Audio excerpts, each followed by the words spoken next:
At Truby Home Inspections, we offer a lot of additional services on top of our general home inspection.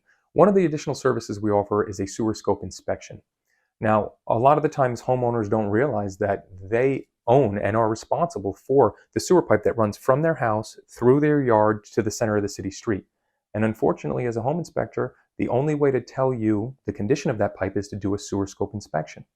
In this area, it's not uncommon to inspect a home that's 100 or 110 years old, and usually that means that that pipe is 100 or 110 years old.